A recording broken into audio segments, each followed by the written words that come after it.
Hey everybody, it's so good to see few people that are in here. Thank you so much for being in here. It means so much to me. Hello to the two beautiful ladies that are in here. Beautiful Rocket Queen. She says, but it's all about me. That's exactly right.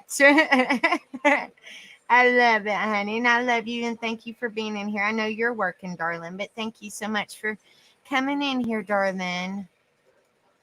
Thank you so much, darling. Hello, True Seeker. Good to see you, darling. Hope you're doing well. Thank you so much for coming in here, honey. Aw, well, hopefully you can listen, Rocket Queen, honey.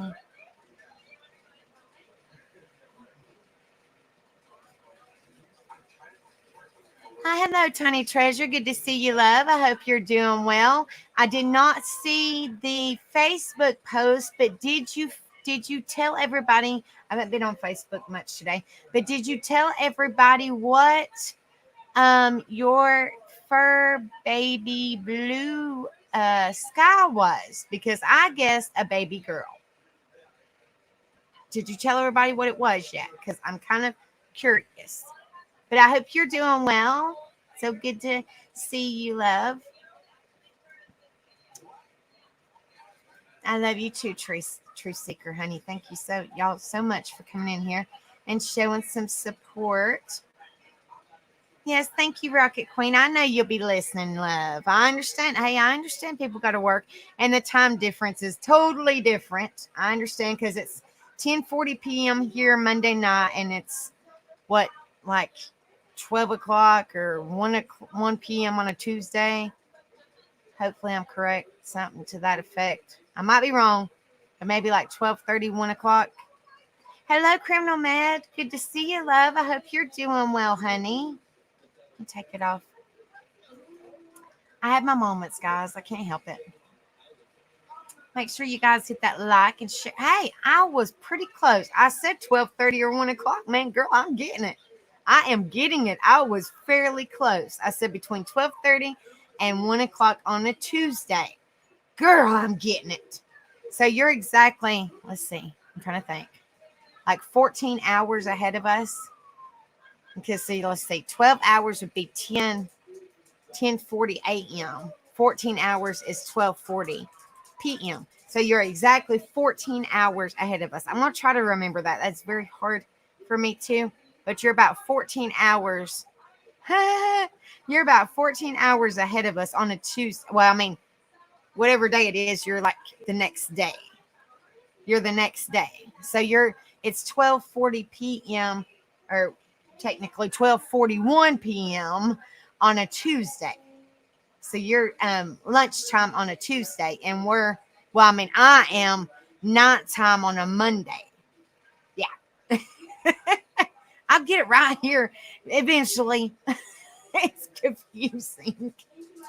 I have not announced the gender of Sky. I'm waiting for a few more guesses before I post the gender ID certificate. Well, is anybody guessed? We can tell you your future by 14 hours. Are you 14 hours ahead of me too, Digger Duck? Is Ghost 14 hours ahead too? I hope you're doing well, Digger, honey. So good to see you. Prayers and hugs sent yours and Ghost's way. I don't even know if Ghost is up yet or not. But prayers and hugs sent yours way. Please hit the like button when y'all come in. Hit the subscribe and hit the share. Unfortunately, and I'm not trying to be a Debbie Downer, we was 601. Now we're 598, but that's okay because I guess those was not people that I guess needed to be here. Oh, I'm so sorry, sweetheart. Prayers, please lift prayers up for Ghost and Digger Duck. It's gonna be they're having, just throw up prayers. Definitely very, very hard tomorrow. I'm so sorry, sweetheart. Do you know what time? I know it's a big time difference, but do you know exactly what time? Because I know Ghost said something about it's going to be live. And if it's going to be live, I would love, if he can, I don't know if he can or not, I have no idea. But I would love for if there's a way that maybe we can try to be there for you guys, or something like that. I don't know how. I don't know, but we would love to try to figure out a way to be there for you guys, if that makes any sense. I hope you know what I'm talking about. You know what I mean. So does time really change, or is it constant since we are on the same moment? Okay. Yes, that would be awesome. That would be awesome. So 2:30 p.m. So it would be, I'm trying to think. Okay, that's confusing. So it's 2:30 p.m. y'all's time. So it'd be, okay, so it's tomorrow. Okay, y'all's time. So it's y'all's time is confusing to my. Okay, I don't know. It's confusing. Yeah, if you don't care, I know, of course, I know you're going to send it to Ghost, so maybe he could figure out a way to send it to us or something. I don't know, because we would love. I mean, we would love to be somewhat a part of it if we possibly can. You know what I'm trying to say, Mama Digger. But prayers sent y'all's way, definitely. We're continuing to pray for you guys and lifting y'all up. You know, almost this time tomorrow. Okay, all right. Okay, so because it's 12:40, so like 2 hours, so it'd be like I'm trying to think. So if it's 12:45 y'all's time right now, so at 2:30 y'all's time, it would be about, let's see 12:30. I'm trying to calculate. Sorry. Okay. So 1 o'clock. We'll round it up to 1 o'clock. 1 o'clock would be 11 o'clock. 11 o'clock would be 1 o'clock. So 12 o'clock. So about 12:30. So give or take about 12:30 tomorrow night would be 2:30 the next day for you guys. Okay. So about 12:30. I'm going to write that down. So give or take about 12:30 tomorrow. Well, for us or for me and Rebel, it'd be 12:30. Not to 12:30 Wednesday morning. Something to that effect. So I'm going to write that down. About 12 a.m. to 12:30. I'll get to the topic here in a minute, guys. I just don't want to forget to write that down. Because I would not miss it for the world if we possibly can help it. Okay, between 12 a.m. and 12:30. Hello, Kenzie. Good to see you, love. Hope you're doing well, darling. Use the world. Okay. Like I said, I know it's going to be a tough time for you guys, so we will try our very, very best. And we want to be there for you guys as much as possible. As much as possible. Hello, Casper Friendly. So good to see you, love. I hope you're doing well, darling. Much love sent your way, honey. Hello, BH. Good to see you. I hope you're doing well. You're welcome, honey. We love you guys so much, you and Ghost. Y'all are our Aussie family, and y'all always will be. And we love you guys so much, and we appreciate all that you do and all the support y'all give us, truly. So we really, really appreciate it.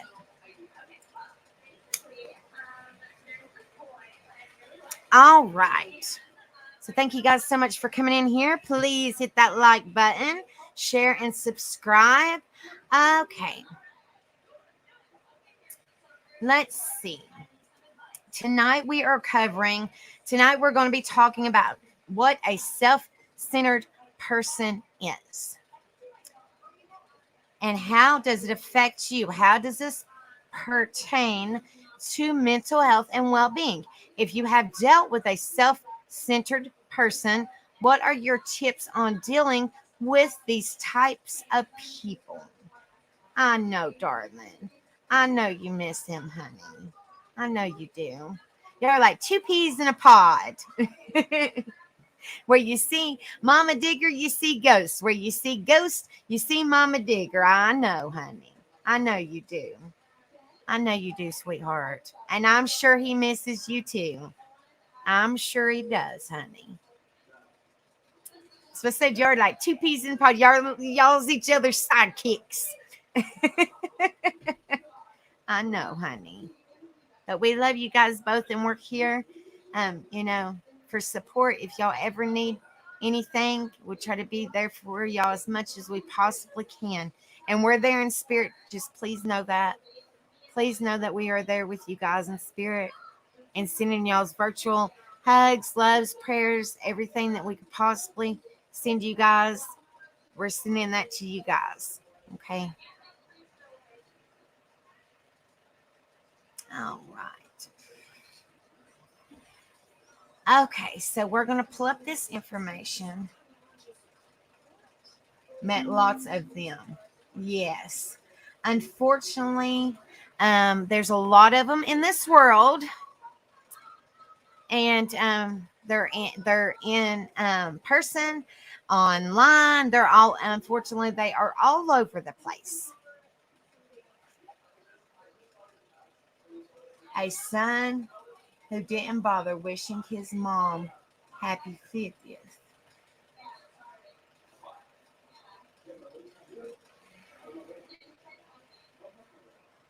Whose birthday is it, Criminal Mad, honey?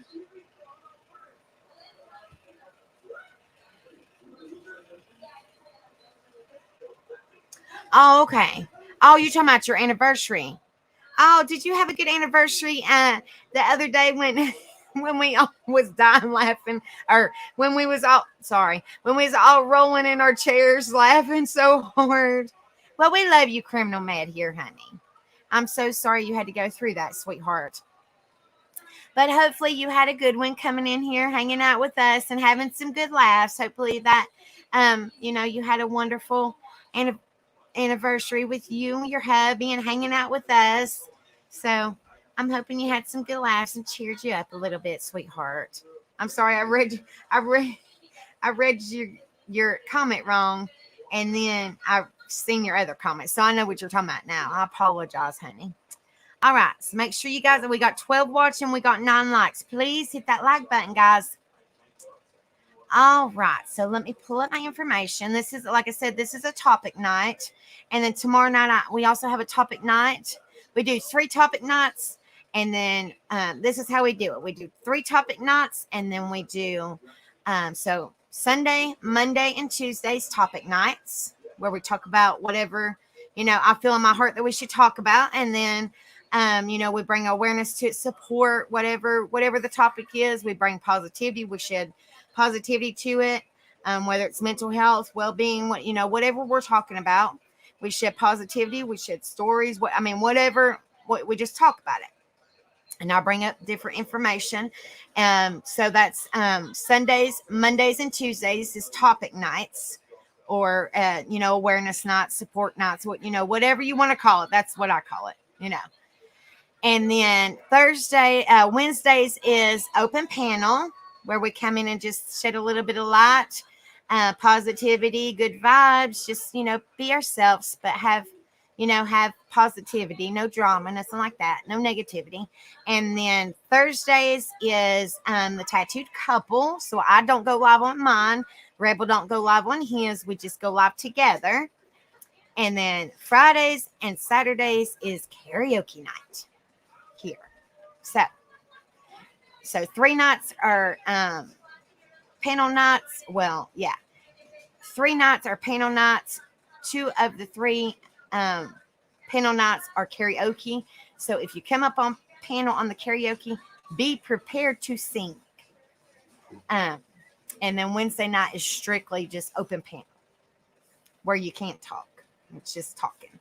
And then 3 nights topic nights, 3 nights are panel nights, but 2 of the 3 nights are singing panel nights. And then, of course, we have the tattoo couple.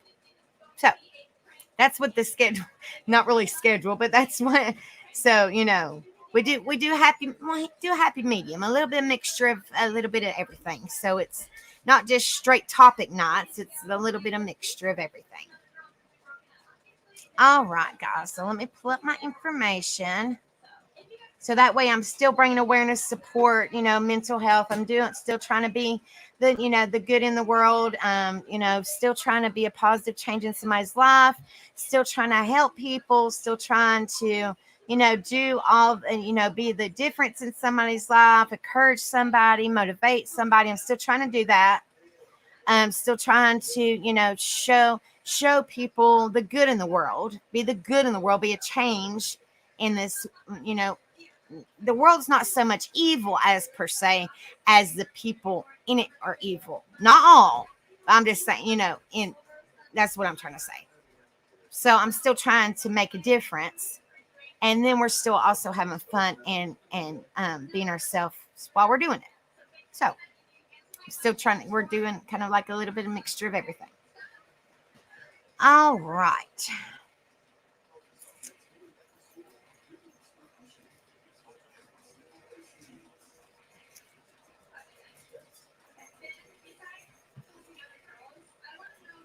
All right, guys.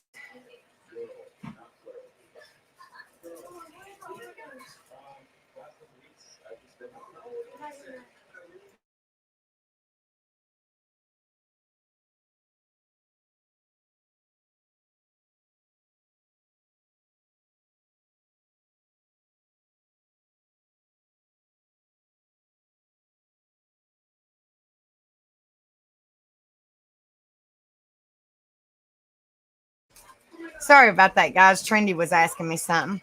All right. This is common traits of the self-centered person.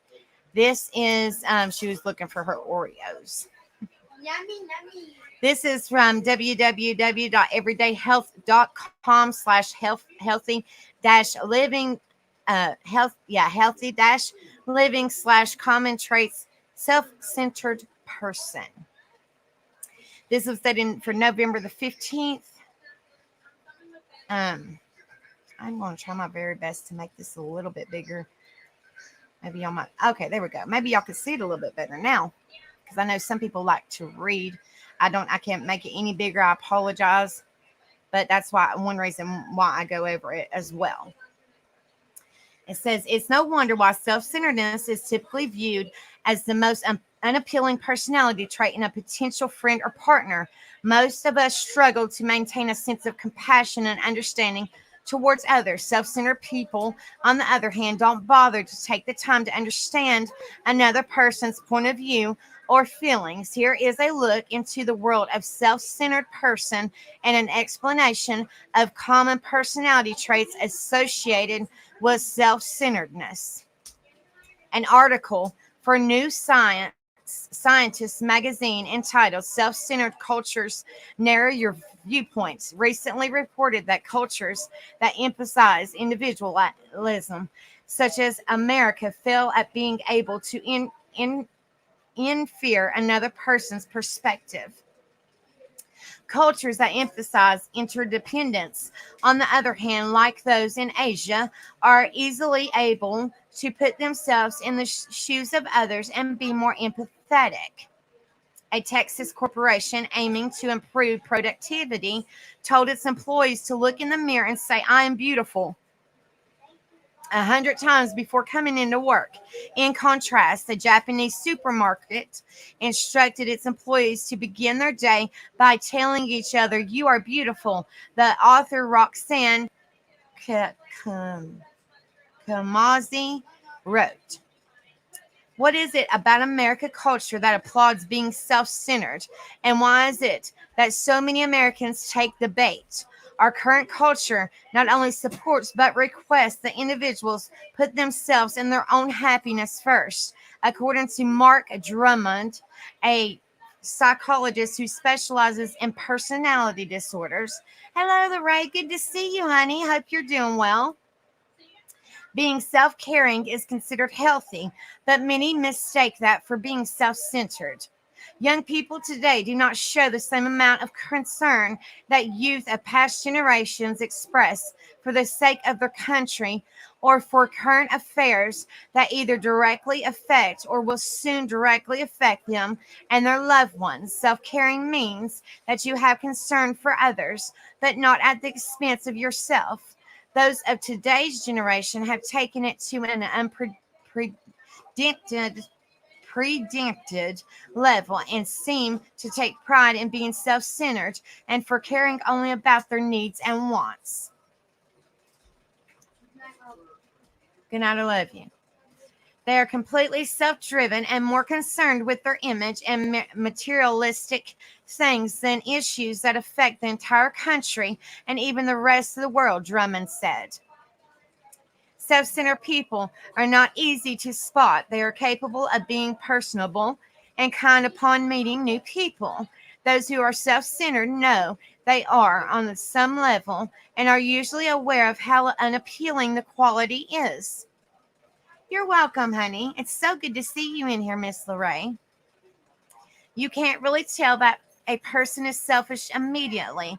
It usually takes forming a serious friendship or relationship with them before it becomes explicitly clear that they are self-centered, Drummond said. There are various degrees of being self-centered, but the general traits are the same: putting themselves first, only caring about their needs and wants, being unable to see another perspective, being uncaring of others. There are times when we all have been guilty of one or all of those traits, but what sets self-centered people apart is that they behave that way all the time. Hello, BM. Good to see you, love. I hope you're doing well, honey. Those who are very self-centered may even go as far as lying or manipulating to get their way or make things work out in a way that favors them. A study entitled "The Fixed Total Sacrifice Effect" illustrates what it is to be completely self-centered. Subjects who had previously been diagnosed as self-centered were given something that they wanted and that others in the room needed.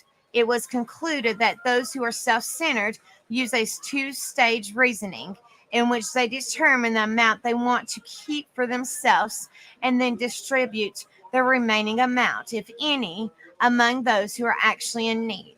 If there's a person in your life who seems exceedingly self-centered, he or she may suffer from narcissistic personality disorder, according to Dr. Dan Neuharth. People with narcissistic personality disorder lack a healthy emotional core. They are driven by a moment-to-moment monitoring of their worth. Since they find it difficult to prove self-worth, they seek it from external sources. Dealing with a self-centered people can be very difficult and frustrating, especially if you're in a serious relationship with them. Those who are self-centered tend to treat the people badly because they view their partners as nothing more than objects that are in place to feed them emotionally. If you are romantically linked to someone who is self-centered, it's almost as if you are stuck in a catch-22. If you leave, they will convince themselves you are not good enough. But if you stay, you validate their behavior by giving them the impression they are worth staying with despite their abusive ways. When dealing with a self-centered person, keep a few things in mind. The first is don't try to change him or her. Hello, Miss Patsy Klein. Good to see you, love. I hope you're doing well, darling. Individuals with this disorder rarely think they have a problem until they are on the verge of losing everything. Even then, their primary focus may be to maintain their veneer rather than to get to the root of the problem, Neuharth said. I'm hoping I'm pronouncing his name or her name correctly. I apologize if I'm not. That's kind of a hard name to say. Hello, hippie grandma. Good to see you, darling. I hope you're doing well. I hope your doctor's visit went well today. I'm hearing a little bit. You can give us the update. Secondly, don't play their games. Stay true to yourself and don't ever partake in behavior that is beneath you. It will inevitably become very difficult to be kind to a self-centered person who is unkind to you, but you can alleviate any feelings of anger by focusing on the person you are and continuing to like that person. And it is also important to be realistic and understand that the self-centered person will never consider your needs. The self-centered person can have moments of generosity and charm, but for the most part, they are unaware of your needs and interested in meeting them. The most important thing to remember when dealing with a self centered person is to remain realistic. If you struggle with low self esteem, being around someone who seems so confident may give you a temporary boost. In the long run, however, you are better off attending to the causes of your low self image, even if it means a period of loneliness. Newhart said. If you think that you may be self centered or narcissistic, or if you have a loved one who is, therapy is often recommended so that you or your loved one can learn to form happy, healthy relationships. It says, when dealing with a self centered person, keep a few things in mind. The first is don't try to change him or her. Individuals with this disorder really think they have a problem until they are on the verge of losing everything. Even then, their primary focus may be to maintain their veneer rather than to get to the root of their problem, Nerharth says. Secondly, don't play their game. Stay true to yourself and don't ever partake in behavior that is beneath you. It will inevitably become very difficult to be kind to a self centered person who is unkind to you, but you can alleviate any feelings of anger by focusing on the person you are and continuing to like that person. It is also important to be realistic and understand that the self centered person will never consider your needs. The self centered person can have moments of generosity and charm, but for the most part, they are unaware of your needs and uninterested in meeting them. The most important thing to remember when dealing with a self centered person is to remain realistic. If you struggle with low self esteem, being around someone who seems so confident may give you a temporary boost in the long run. However, you are better off attending to the causes of your low self image, even if it means a period of loneliness, Nerharth said. I think I've already read that, but I guess it's in there for a couple different times. But maybe that's something that somebody might need to hear a couple times. If you think that you may be self-centered or narcissistic, or if you have a loved one who is, therapy is often recommended so that you or your loved one can learn to form happy and healthy relationships. And that is the first one, guys. Common traits of the self-centered person off of everydayhealth.com. All right, let me lower that down. Let me get my next one, guys. Hello, everybody. Now that you guys can see me, I hope everybody is doing well. Miss Lorraine, Miss Patsy Klein, Miss Hippie Grandma. I think that was, I didn't want to miss nobody. I hate not saying hi to everybody, so I'm hoping I did not miss anybody. I think that's all that I was seeing. Yes, please hit that like button when y'all come in. Hit that share. Hit that subscribe. Thank you guys so much for being in here. It truly means so much to me. Y'all just don't know how much it warms my heart to see all you beautiful people in here. And then faces we haven't seen in a while. Thank you guys so much for coming back. Y'all are always welcome. Thank you guys so much for coming in here. It truly means so much to me. All right, guys. Let's get to our next one. All right, anxiety. This is from Psychology Today. I'm going to try to make it bigger because I see that it is very tiny. So that way everybody can see. There we go. This is from psychologytoday.com /blog/3 reasons self-absorbed people are so draining.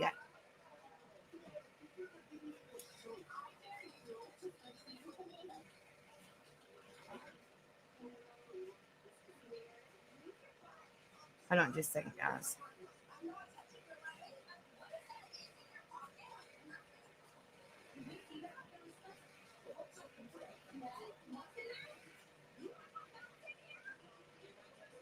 Okay.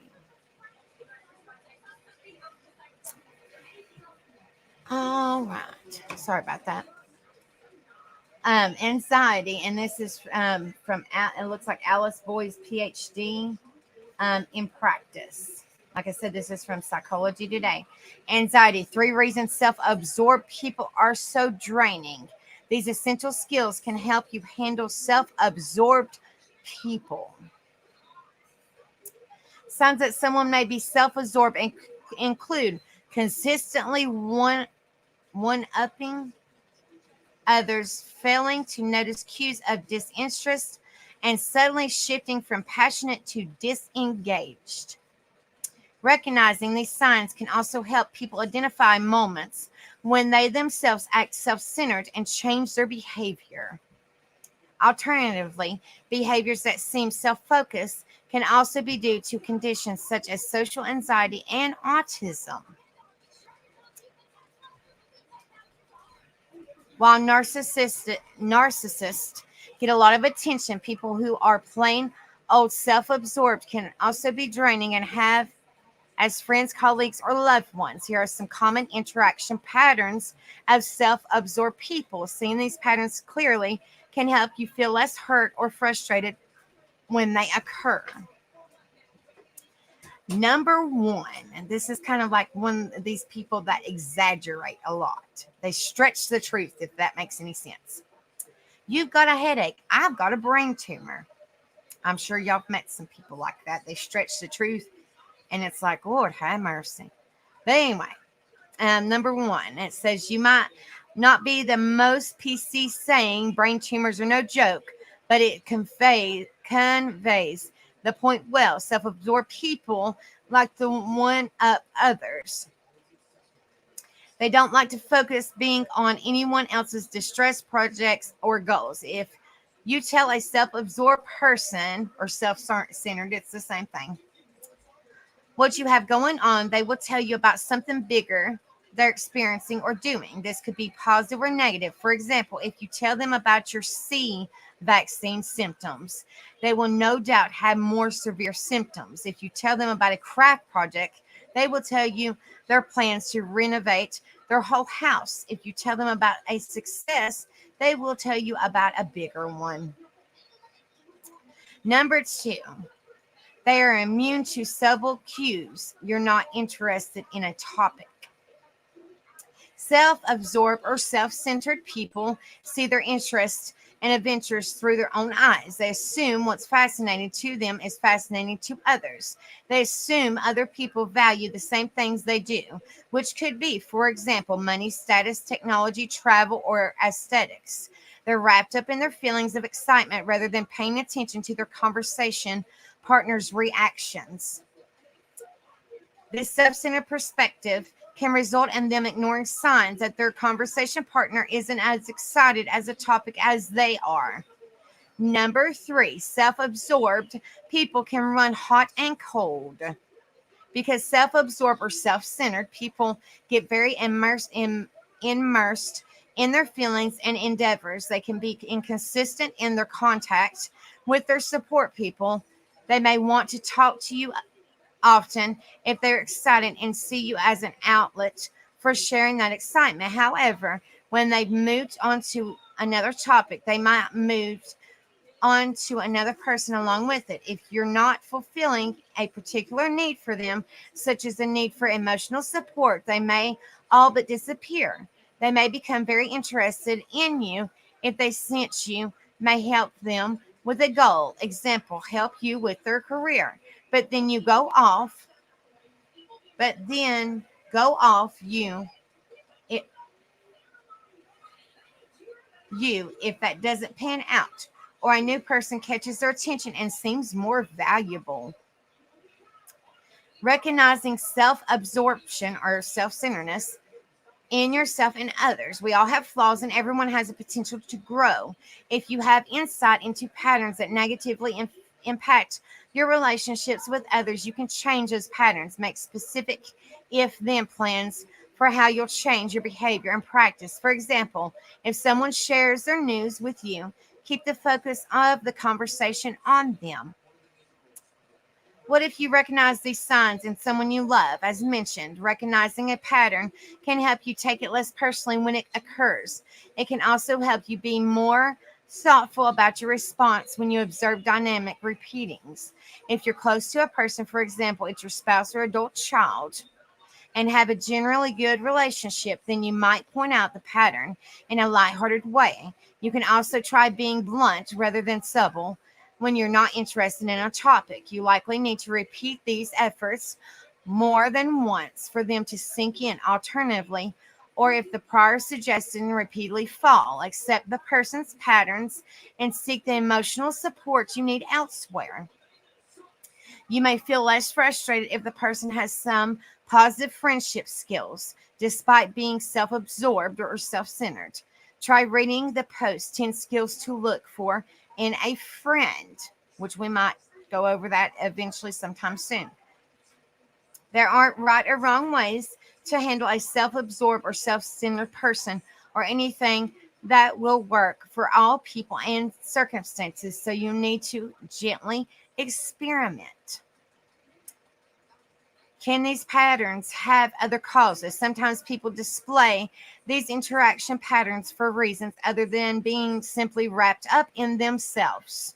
For example, someone who is on the autism spectrum may have these intense interests and have a limited range of topics they feel engaged talking about. They may talk endlessly about a few topics, but struggle when the conversation changes to a topic outside their wheelhouse. Someone who is socially anxious may have their anxiety activated by someone else's distress and immediately jump to verbalize their concerns. Whether the described patterns occur in you or someone you care about or work with, it's wise to be aware of these other explanations. All right, guys.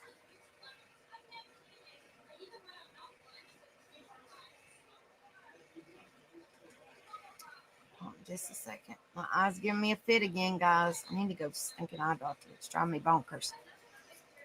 All right.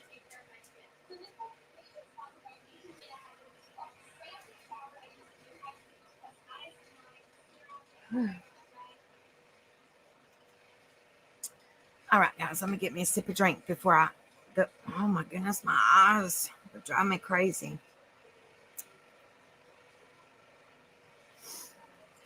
Thank you guys so much for being in here. Please hit that like, share, and subscribe when y'all come in here.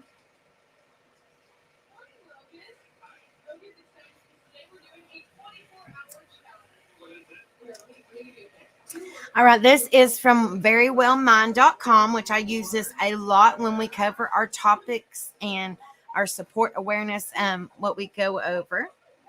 I use these a lot, or Psychology Today. This is from verywellmind.com/signs someone is too self-centered. Relationships. Like I said, it's got all kinds of information about it, guys. And there's a search bar, and you can type in pretty much anything. Okay, this was updated on May 22nd, 2023. So this is a recent one. Medically reviewed. This is by Sajana Gupta. Medically reviewed by Yolanda Renteria, LPC. All right. This says someone who is self-centered or self-absorbed tends to be focused on themselves and may have difficulty showing consideration for others. Let me put this on a big screen again, guys, so you can see. I don't know why it's making it so tiny. There we go.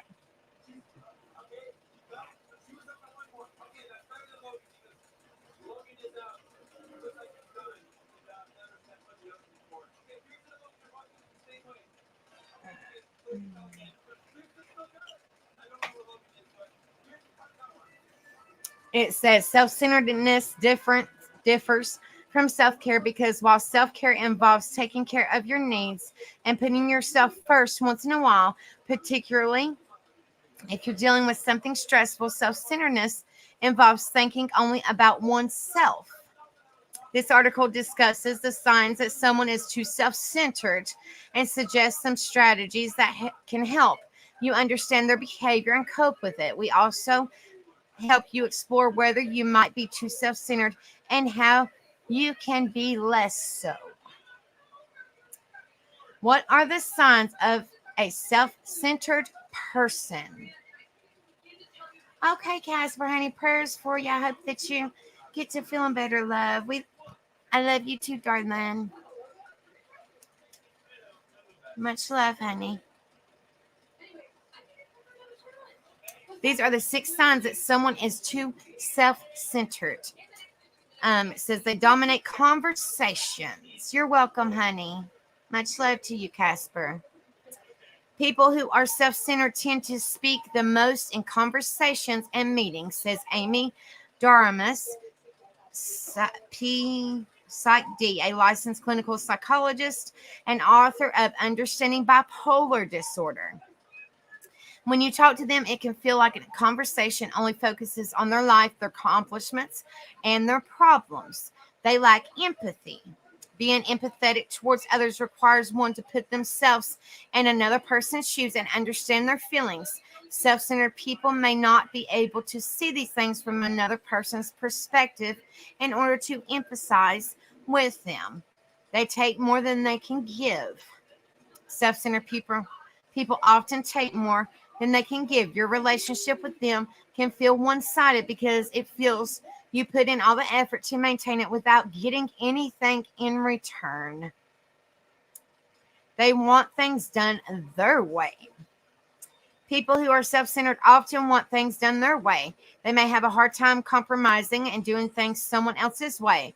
For instance, they typically won't let anyone else pick the movie or restaurant, says Dr. Daramus. They're quick to blame others and avoid responsibility. Self-centered people may not be able to recognize that they have done something wrong and may blame others for any mistakes. They always want to be the center of attention. Self-centered people tend to want to be the center of attention. If the focus happens to shift to something or someone else, they may try to find a way to bring it back to themselves.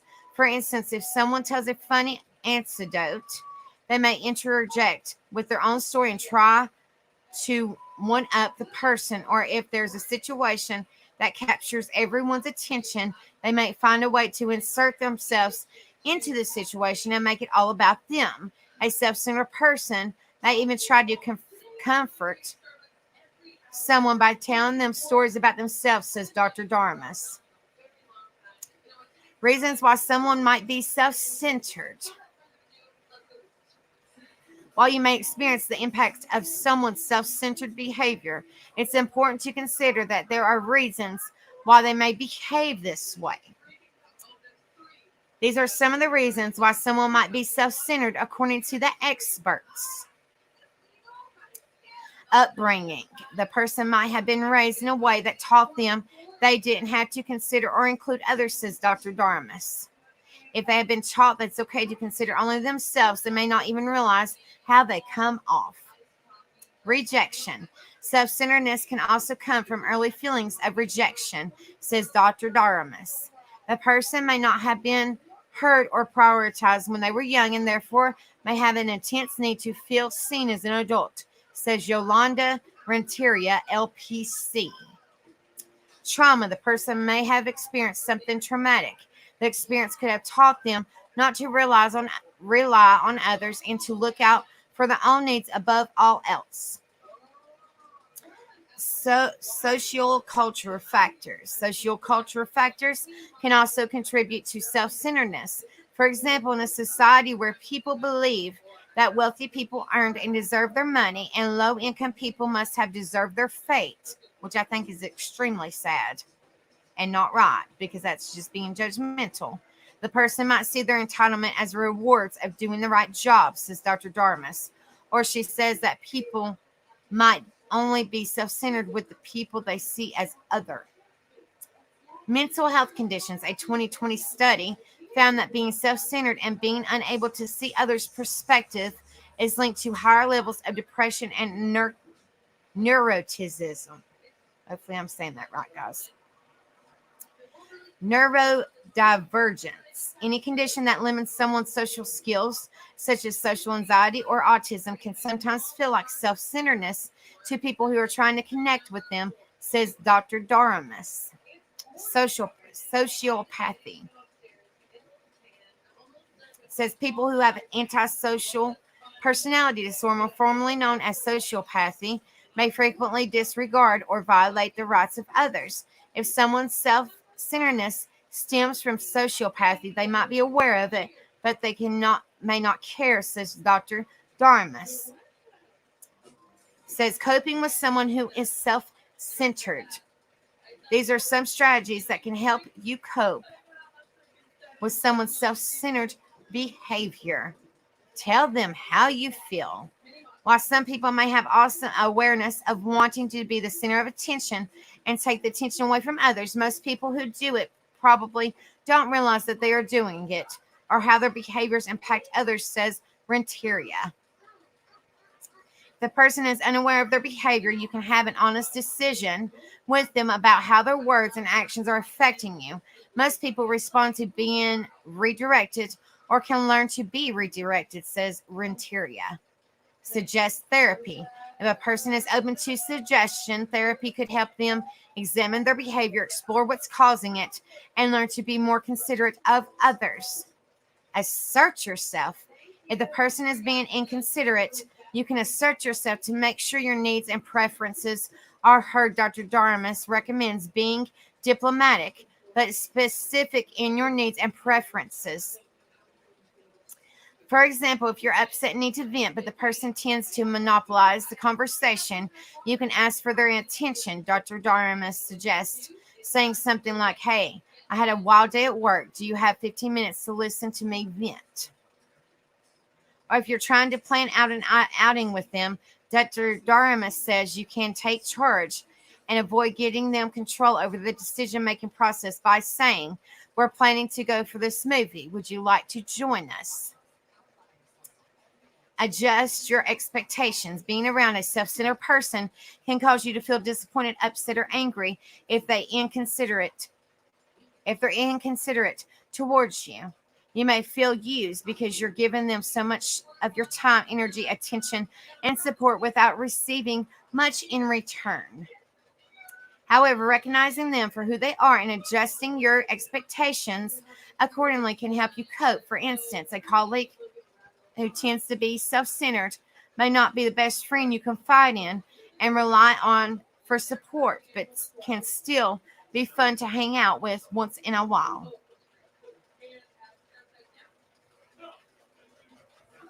Set boundaries in your relationships with them. Self-centered people can take up a lot of your time and energy if you let them. Setting boundaries in your relationship can help you protect yourself. For instance, if it's a friend who's calling you for a chat, let them know at the beginning you only have 15 minutes before you have to get back to work. Or if it's a coworker, Dr. Daramus recommends setting agendas for meetings and events with time-limited goals so they don't take up your whole day. Keep your distance from them. If being around them is draining your energy or causing you to feel angry or upset, often it may be the best to avoid them. If it's a friend or romantic partner who doesn't seem capable of change, you can choose to end your relationship with them in order to protect your mental and emotional well-being.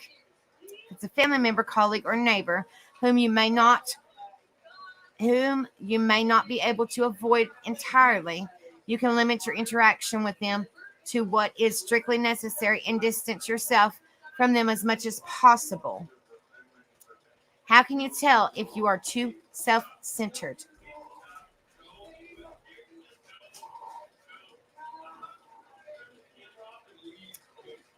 While we can recognize self-centeredness in other people, it can be harder to recognize it in ourselves.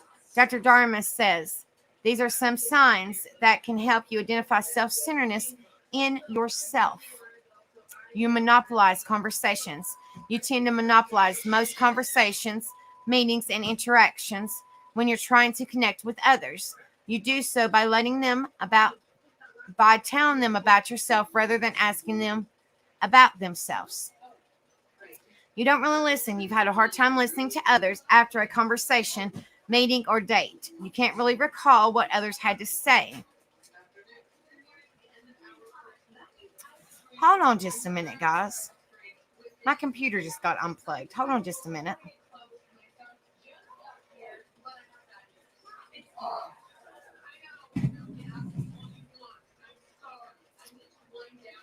Hold on just a second, guys, if y'all can hear me. Hold on just a minute.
Sorry, guys, I'm back. The dog decided, Lord have mercy.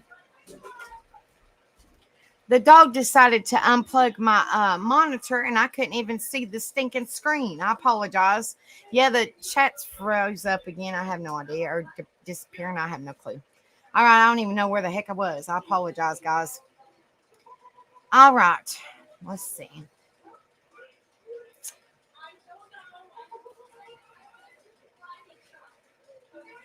I think I was at you don't really listen. I think that's where I was at.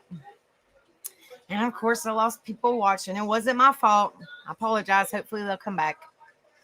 You don't really listen. You have a hard time listening to others after a conversation, meeting, or dates. You can't really recall what others had to say. Your performance at work is limited because you're not paying attention to others' inputs and tapping into their knowledge base. You attract people with the weaker personalities. You don't get along well with people who are assertive. Most or all of your friends lack strong opinions. They aren't many interesting, opinionated people in your life because you don't pay attention to their ideas. You're alone when you need help, since you tend to attract people who aren't very assertive. Thank you, Rocket Queen, honey. Thank you, darling. Thank you, darling. You find yourself alone when you need real help. It's fun to get your own way until you have an emergency and no one around you is strong enough to help. I always say this, and I'm just going to leave it here. Don't act a specific way, guys. Don't act like you're better than nobody. Don't act like it's all about me, me, me, me, me, me, me, me, me, me, me, me. Because we are all human, guys. Don't act like you're better than anybody else. Be yourself, yes, but don't be yourself as in the fact that I'm better than you. I can do better than anybody, blah, blah, blah. Don't put yourself on a pedestal, because in that case, then we all need to be put on a pedestal because we're all human. Nobody is better than anybody. We all need to be humble. So don't act a specific way for people to like you, or for people to, I'm trying to get the words out, but don't act a specific way, or don't act like you're better than that, or that you're holier than thou, or anything like that. So people will like you, because once they figure out that you're acting, they're not going to have nothing to do with you. When you're your true self, then that's when the true people will come along and will love the true you. People are not going to appreciate when they figure out that you are that person that is constantly self-centered, and that's constantly always talking about you. And it's supposed to be a two-way street per se. It's supposed to be even. You're supposed to care about other people and yourself. You're not supposed to constantly put yourself on a pedestal. It's not always about you. It's not always about me. It's supposed to be about everybody. That's my opinion. It's supposed to be about everybody, guys.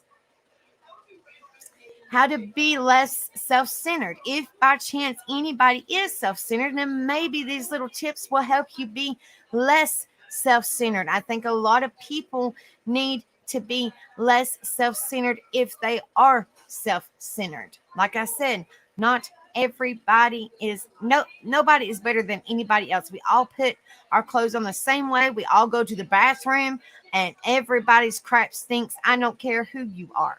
That's just my opinion. Thank you, Tiny Treasure, honey. Thank you, darling.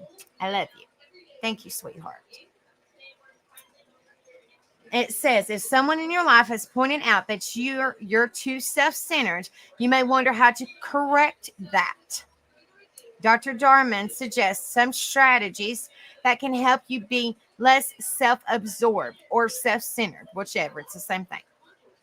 Listen to others. Try to listen as much as you speak. Ask people what they think about a subject. Get to know them better instead of only talking about yourself. Let them steer the conversation. Sometimes, both at work and in your private life, you might be pleasantly surprised at what you learn. participate in things others want to do. It's not all about you guys. I'm just saying in general, just speaking to whoever. It's not all about you. Instead of wanting things done your way all the time, occasionally participate in activities of others' choice to strengthen your relationship with them and make it more balanced. Like I said, even it out, guys. Even it out. Be more empathetic. Try this simple exercise to be more empathetic. When you talk to someone and they mention a problem or difficult situation, take a few minutes to picture yourself in their shoes and think about how you would feel in that scenario. Like I've always said, you don't know what somebody's going through, so be kind. Treat others the way you want to be treated. Ask what others need. When you're comforting or helping someone, ask what they want from you. Don't make the situation about yourself. Try to be more thoughtful and considerate of their feelings and needs. Be kindness. That's what it means. Kindness, guys. Courteous of each other. Lifting each other up. Supporting one another. That's what that means. Consider therapy. If you're having a really hard time with this, consider therapy to help you understand what's driving your behavior and how to be more thoughtful.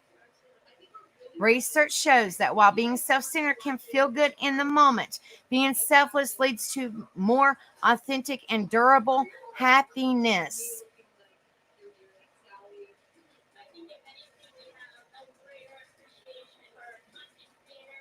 So hopefully that little bit helps. And then I believe I have one more. I'm sorry it took so long, but like I said, my stinging computer, the dog wanted to come up, and because I have everything unplugged or I have everything plugged up under my desk, and the dog wanted to come up and unplug my monitor, so I had no idea where I was at on my screen to read. Lord.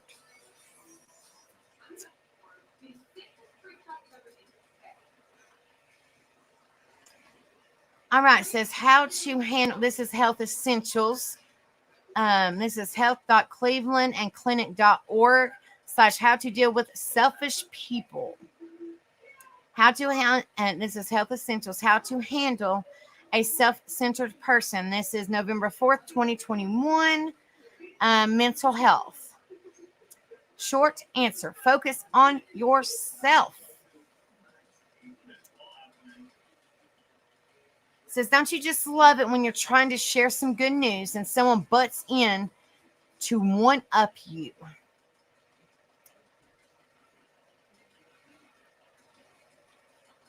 Hold on just a second, guys. I got to get me something to drink.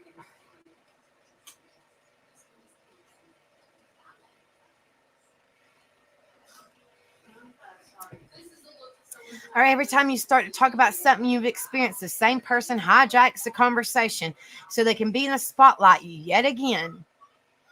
Chances are you might have a self-centered person in your life. Are self-centered people truly terrible, or can they redeem themselves? Behavioral health therapist Ken Alexander, M.ed, shares some helpful advice for dealing with the me person in your life.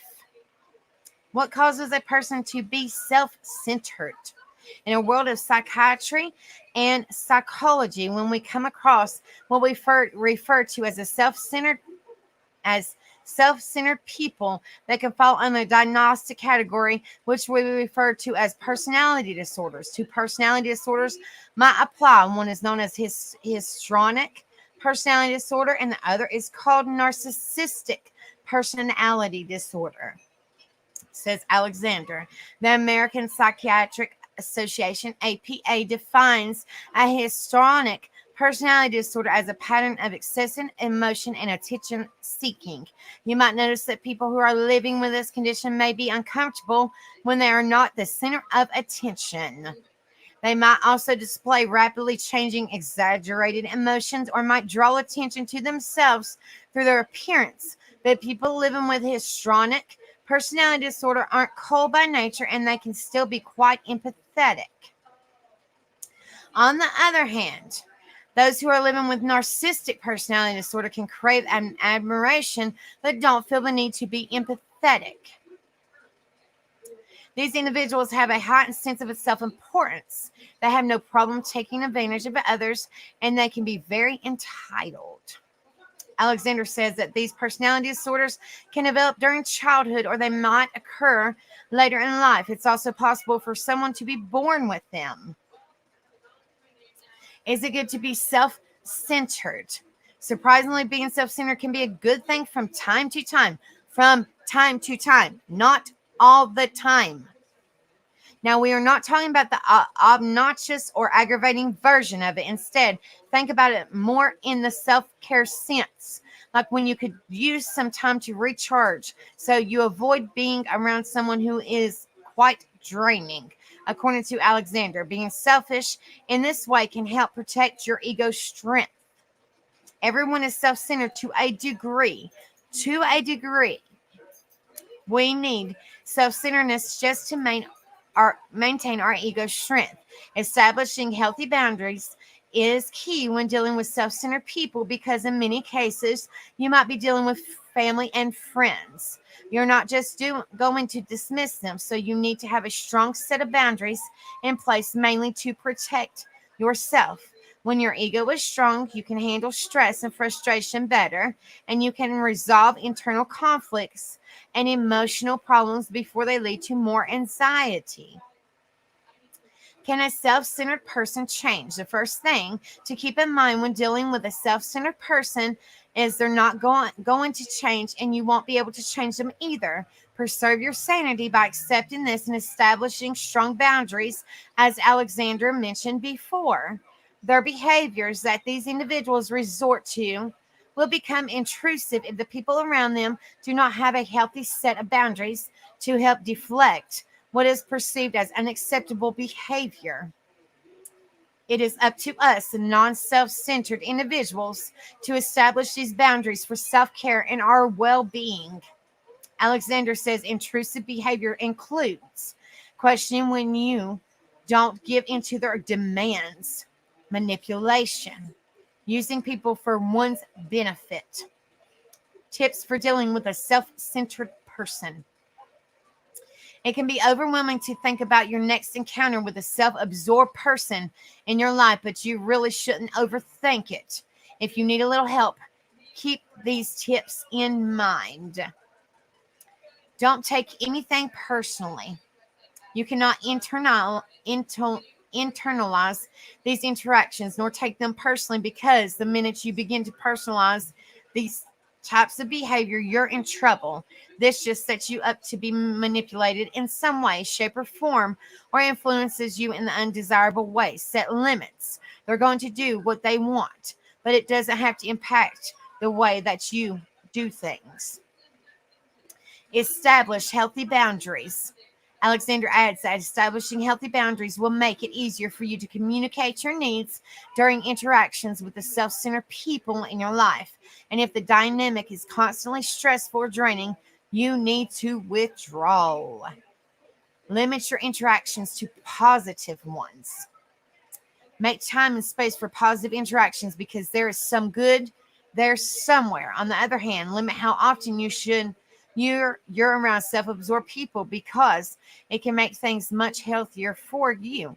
Also, limiting your exposure to someone who isn't invested in you shouldn't be hard because you're not getting any reward in return. So distance is often a necessary component. Hello, Wild Angel. Good to see you, love. I hope you're doing well, darling. When a self-centered person is your partner, when a relationship is fresh, you might not pick up on your partner's egotistical tendencies right away. But if you've been in a relationship for a while and you keep trying to appease them, that could speak to a much bigger issue, codependency. Codependency is best described as my feelings of self-worth are solely based on how I get you to feel. That is a lot of work, and it usually isn't very beneficial. It is also unhealthy for individuals to live their lives from that frame of reference. If you find yourself in a situation like this, Alexander says it would be helpful to work with a mental health professional. How to handle a self-centered co-worker. Again, when it comes to self-absorbed people on the job, there is 1 in a million chance that you'll be able to get through to them. Alexander recommends not even trying to. When you can, what you can do is focus on what matters most in the dynamic. In this dynamic is yourself.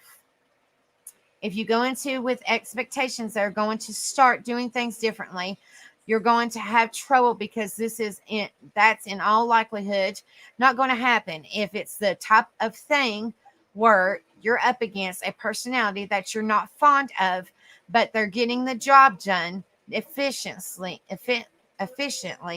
There's very little that you can do. Besides, this personality doesn't necessarily run parallel with the work ethic.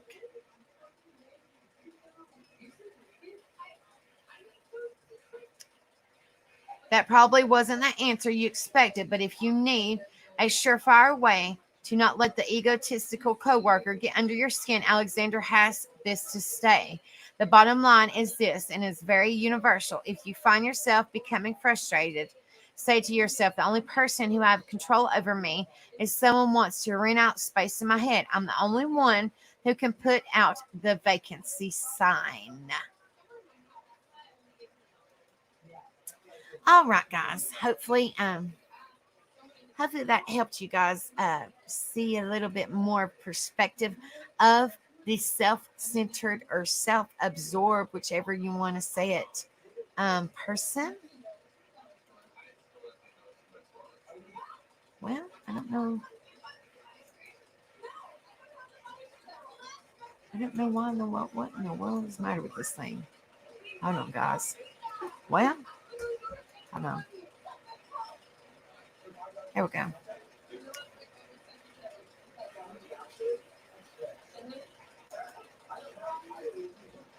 I'm drunk. Hit happy hour for 2 for 1 margaritas. Oh, Lord have mercy, honey. My camera's going crazy. I don't know what in the world's the matter with it. What in the world is the matter with this thing?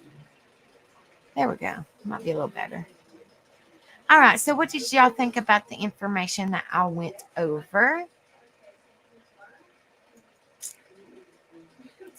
Make sure you guys hit that like button when you come in, please, and hit the share and hit the subscribe.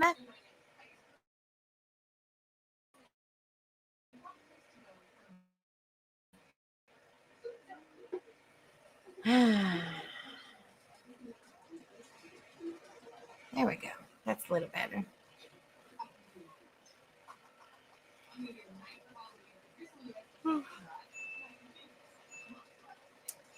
What do y'all think about the information that I went over?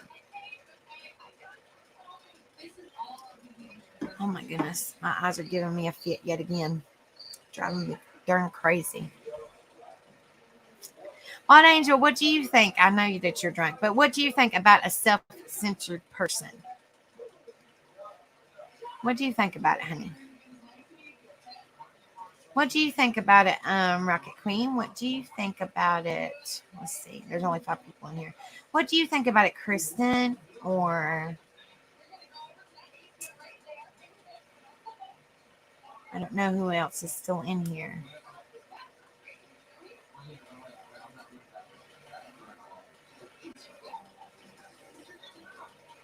Put a 1 in chat, guys, if y'all are still with me, because it's only showing 5 people that are watching. So put a 1 in chat if you're still watching.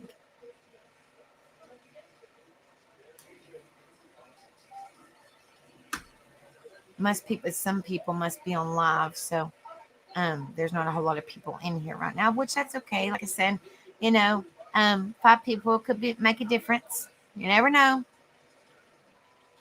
Hello, Kenzie. Hi, darling. So, what do you think about a self-centered person? Have you ever dealt with a self-centered person? How do you deal with a person, a self-centered? How do y'all deal with a self-centered person? How does it affect you? How do you deal with? How do you have you dealt with a self-centered person? If you've dealt with a self-centered person, what are your tips on dealing with a self-centered person?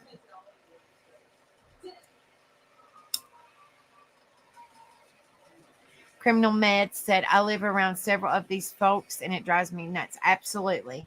That's why I was saying, that's why I was saying, guys, I don't know why people think everything is about them. It shouldn't be like that. We're all human, you know. It's crazy. Nobody is better than nobody. Everybody needs to be humble. Nobody's better than nobody else. Just because, you know, and it's not all about money either. But I have noticed that a lot of people, because a lot of people have, um, like, I was raised poor my whole entire life, and I'm still poor. So, but I've noticed, even in the real world, that people, when people have money, they act like they're very judgmental. Let's say they're very judgmental. So, they act like they're holier than thou, or that's what I call it, holier than thou, or better than everybody else, or act like the crack don't stink, or they look down on people that are less fortunate than they are, per se, if that makes sense. You know what I'm saying? And it shouldn't be like that. It shouldn't be like that.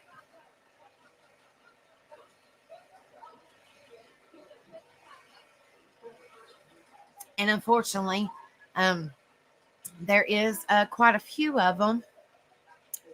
I mean, I'm just kind of, when you watch a lot of YouTube. Well, I mean, I haven't watched a buttload, but I mean, just kind of look at, when you go onto YouTube, there's a bunch of different videos, so you can just kind of glance at them for a few minutes.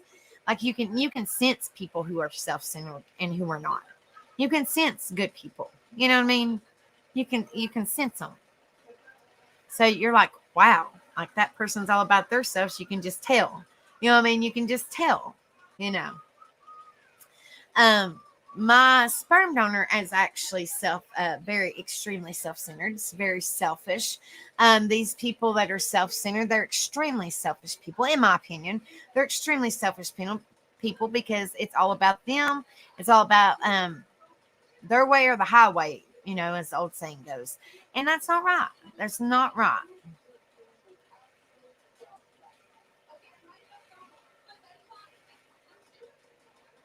Literally, I had to remove myself from family members discussing whether take a 37 or 49-day cruise. Oh, Lord, have mercy. 37 or 49-day cruise. Good Lord. That's the old saying goes, I say, just stay real. It don't matter how much money you have. Everybody just be humble. We're all people. We all deserve respect. And, don't look at somebody down on somebody because they're less fortunate than you, because that could be the best person in the world, and you just look down on them, and you're so self-centered that you missed out on a great opportunity to have a great friend, a great best friend, a great support system, or whatever. You missed a great opportunity because you wanted to be so self-centered, or so about you, and put yourself on a pedestal, that you just let that person fall straight through the cracks because you're such a selfish person. And I think that is just so heartbreaking that people have to be like this. It's terrible. It's so terrible that people have to have think that they have to be like this because their mindset is so, in my opinion, screwed up, because that's all they think about is their self. It's terrible. It's so sad. It truly is. It's so sad. I have dealt, Miss Patsy said, I have dealt with self centered people, but I have found there's no changing them. So just to put up with them, I think they were born that way. I just love them anyway, unless they hurt me. Oh, I love everybody, but I mean, it still sucks because just the way, unfortunately, because the way a lot of them decide to treat you, they look down on you, they judge you. That's what sucks about it. You know, as the old saying goes, which is not really an old saying, and this is just my opinion. I'm not trying to throw religion in nobody's face. I mean, you believe what you want to believe, but this is my belief. Only God can judge me. And like I said, we're all human. We nobody is better than nobody. And self-centered people act like they are better than everybody else, and that's not right. That's not right. Hello, Wild Angel. She's just going to come in here and say hello to everybody.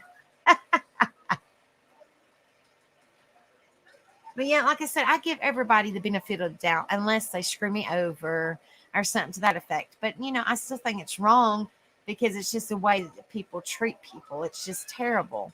Don't look down on somebody because you don't know what they went through in their life. You don't know, you know, what they're going through right now. You don't know. So that's why I always say just be kind to one another because you do not know. You do not know. Exactly. It's hard to get anything out of a relationship like that. Knowing you can't afford and you wouldn't be invited anyway. No. Because, unfortunately, um, you probably would have, I hate to be a Debbie Downer, that old saying, but you probably wouldn't have a good time, um, criminal man, or you would have to keep your distance to have a good time. And it shouldn't be like that. If a family member is having a cruise or whatever they're doing, you want to do things with the family. But if that family is acting that way, in my opinion, if that family is acting that way, then you want to keep your distance so you can enjoy yourself. And it shouldn't be like that. If it's a family gathering or whatever the case may be, then you would want to do it as a family. And if that family is acting that way, then you want to keep your distance so you can enjoy yourself, and for a 37 or 49-day cruise, that seems fairly costly in my opinion, you know. Tiny Treasure says, I have family members that are extremely self-centered. She puts her on such a high pedestal that if she ever falls off, she's going to break every bone in her body. Yeah, that's what I'm saying. It's so, like, I don't know why people think it's okay to act that way, because that's all they're doing. They're acting. They're acting like they're better than everybody. They're acting like they're holier than thou. Like, I just don't understand why people act that way. Like, I just don't understand. And like I said, it says it's not going to change. But why all of a sudden, like, certain, it seems to me like that a lot of people they show you what they want you to see, and then when you get to know them a little bit better, like my sperm donor, for example, he was always, strict and real mean after church. Like, at church, he was a totally different person. We was perfect family or whatever. And then out of church, if we went to sleep or anything, we would all get in trouble. I'm just saying. And then, like, you get to know and you get to know and get to know, and then he pulls the wool over the eyes, and then snap, totally different person, if that makes sense. You see a lot of people grab that wool, pull it over the eyes, to act like a totally different person. It's like, where did this person come from? Well, we don't even know who this person is. Like, it's a totally different person. Like, where did this person come from? It's not the nice person that we once knew. Like, a lot of things can change people. And I think that's why I always say, be true to yourself. Don't let nothing change you. Nothing. Always be yourself. Don't let anything change you. Just be yourself. And the real people will love you.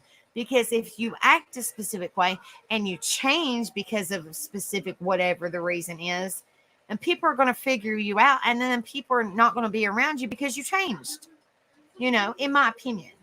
And that's not right, because you're changing and there's no need in changing. You should just be yourself. You should just be yourself. They are those at the country club has to have all new things that come out, worried about what everyone thinks of them. I don't fit in with them because I don't care about money or images. Exactly. And but that's what I'm saying. A lot of people do. And that's what's sad about it. And people look down on people because they don't have fancy things, or they don't have specific clothes, or they don't have this and this and this and this. It's not about material things. It's what's on the inside that counts. And you can tell and you can sense good people and you can sense. And I'm, and that's what I'm saying. I don't judge nobody, but I'm just saying you can just sense people. You can sense good people. You can sense people that are self-centered and selfish. You can just sense it. You can just sense people, and you can sense people that you once knew or you thought you once knew, as in my sperm donor, for example. And then all of a sudden they flip 360 and change. You're like, where in the world did this come from? You know what I mean? It's just crazy how certain things make people change. Like, I just don't understand.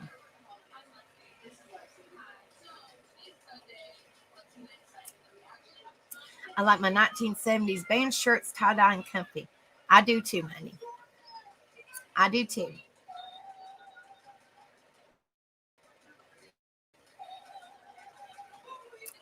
It's kind of heartbreaking, honestly, why people think that they have to be all about themselves. I just don't understand why people think that it's okay. And like I said, there's a lot of people in real life that are like that. There's a lot of people that are on social media, YouTube, Facebook. I mean, like, they're all over the world. You just kind of have to really pay attention. If you don't notice it first, you'll eventually notice it. And it's sad. Oh, and just so you know, they decided to do both. Holy moly. Wow. That's a lot of money. Wow.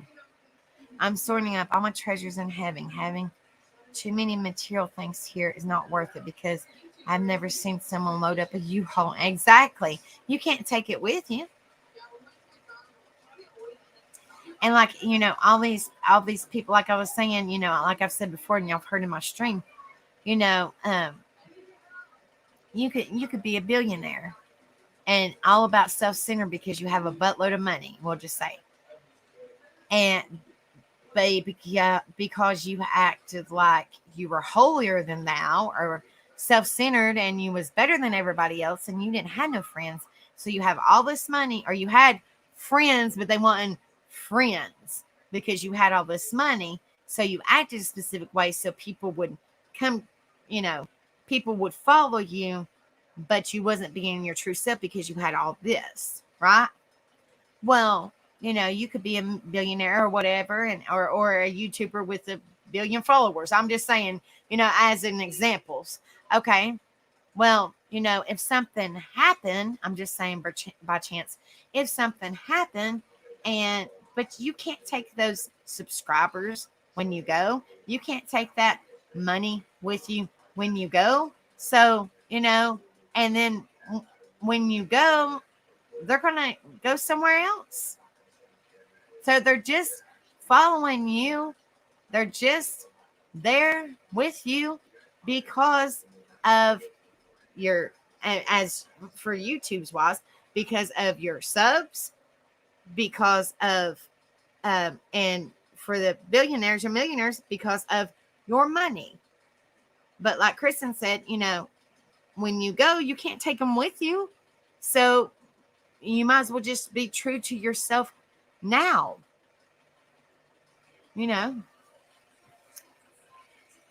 Miss Patty said, there is only so much money you need to be at peace and happy in this life.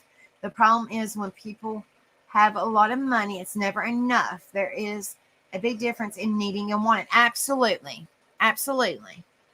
I mean, you need money in order to live, pay your bills, and have necessities.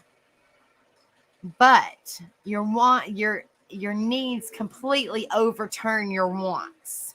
It's nice every now and then to have nice things, but your needs completely overturn your wants, your necessities, your lights, your rent, your necessities that you have to have complete, your food, your water, whatever, completely overturn your wants.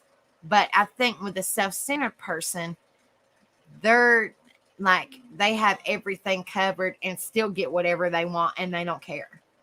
Like it seems like to me, in my opinion, they're completely careless. They're selfish people, and they do not care about what people think because they're up on a pedestal, and nobody's better than them, and it's all about them, and they could care less what people think about them. And I think that is absolutely heartbreaking because, like I said, we're all human. We're all people. We have feelings. Nobody is better than nobody. So be humble, guys. Be humble because you don't know what somebody's going through. You have no idea. You have no idea. We all put on our clothes, pants, dress. I mean, whatever you wear. We all put on our clothing the same way. We go to the bathroom. All our crap stinks. I mean, I'm not trying to be blunt, but I'm just being blunt. I'm just saying. I'm just saying. We was all born in our birthday suits. Nobody is better than nobody. I mean, I'm just telling it like it is. We was all born in our birthday suits. Nobody is better than nobody.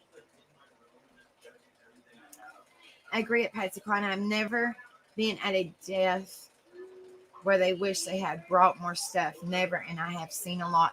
See, that's what I'm saying. It's crazy. Good Lord. I mean, geez. Those people are in heaven and they could care less, about the material things. They're probably just, I mean, I know that the family members are sad, I mean, I'm just saying, but, at least that those people are not suffering anymore. But that's what I'm saying. They're not caring about all the material things,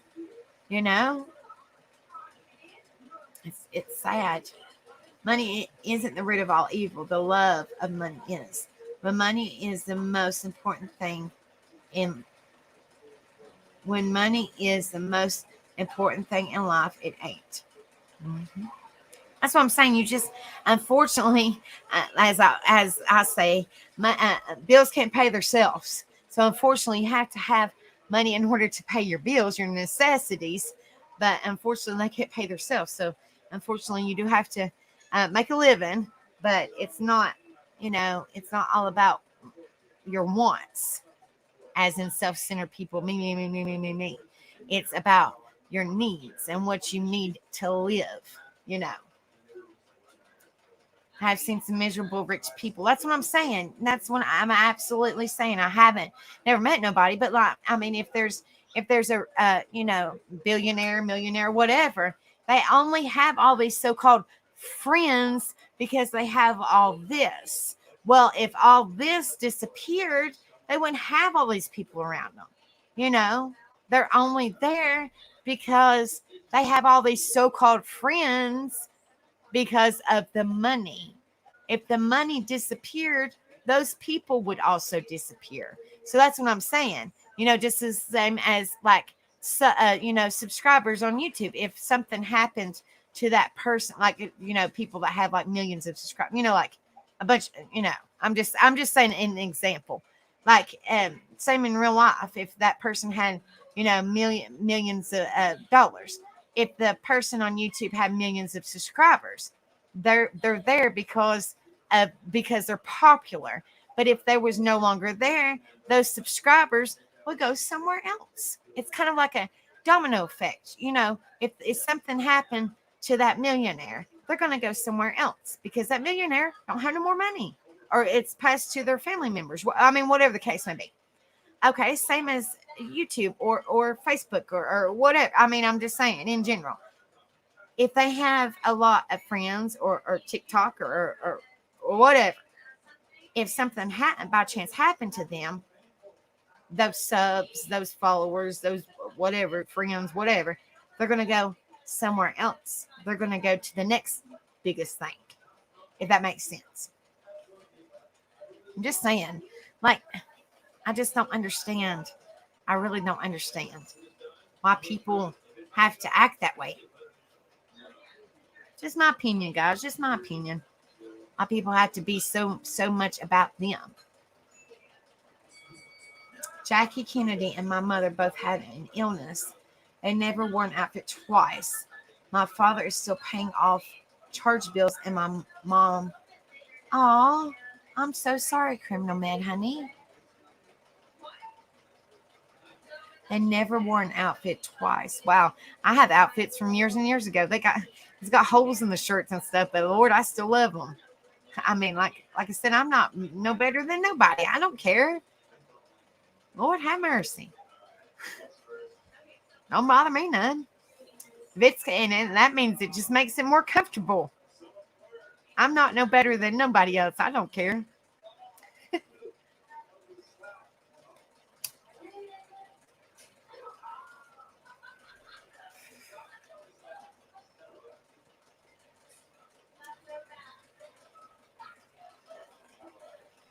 I've seen some miserable. Let's see, worry about keeping it and not losing it.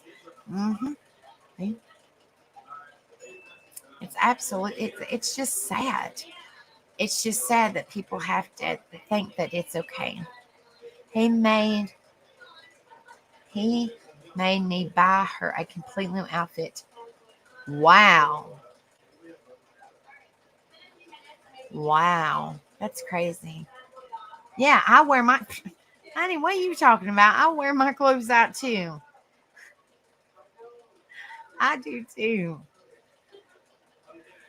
I've had the same. I've had some of the same outfits, like some, like maybe once or twice a year, I'll get me maybe a new outfit if I fall asleep or something. My clothes fall off of me, but but like and maybe once or twice a year because I like tank tops in the summertime. So if I wore out, so some of my tank tops, I might get me maybe one or two a year, but it's not like I've had.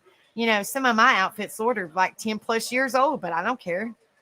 Like some of my rocker tees, they were given to me by one of my friends that she had rocker tees, and she said, "Lord, I've got some new ones, so I'm just going to give you my old ones." I'm like, "That's fine." And Lord, she said she had them for like 15 years.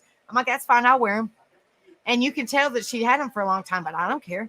I still wear them. Don't bother. I'm not. I don't care. I'm not better than nobody. That's what I said. Be humble, guys. Be humble. People are self-centered because they feel they are above other people, but the truth is no one person is better than someone else. Exactly. Being rich didn't work out for the that's the truth. Absolutely, Rocket Queen. Absolutely, honey. That's true. I buy my thrift. Absolutely. Hey, every now and then I like the thrift shopping too, but I don't buy for myself. So if I'm going thrift shopping, I will buy if all the bills are paid and I have a couple of dollars extra or something. I won't buy for myself. I get for the babies and Rebel. You know, I'm like I don't need nothing. I get them like a little shirt or something. I always, because I've always been like that. I am too. I am too. Um, I am too, honey. I just throw my hair back because and, and and my hair's so thin now. Lord, even I put it in a bun. Well, Rocket Queen seen me at the bonfire. I put my hair in a bun, and my hair was just. It was actually in a messy bun, and by the time I got done, bob, head banging, my hair was flopped to the side like an '80s hairstyle. I was like, geez, and my hair was in a messy bun pulled up tight, but where my hair is so stinking thin, even if I pull my hair up tight, it still falls down. I'm like, Lord have mercy. But yeah, I only wear makeup on special occasions, and every now and then I'll wear like a little eye makeup to the bonfire because it's, we had the little concerts, but that's about it. And then I wear my headbands. That's it. you know. And then when we go on bike nights, which we ain't been in a while, but when we go on bike nights, I'll you know, have my um bandana on and then put a little bit of makeup on and then have my leather on and my boots on and some jeans, but that's about it. Oh, I loved ripped jeans. I love ripped jeans. My ripped jeans were actually too big. I need to get me a belt.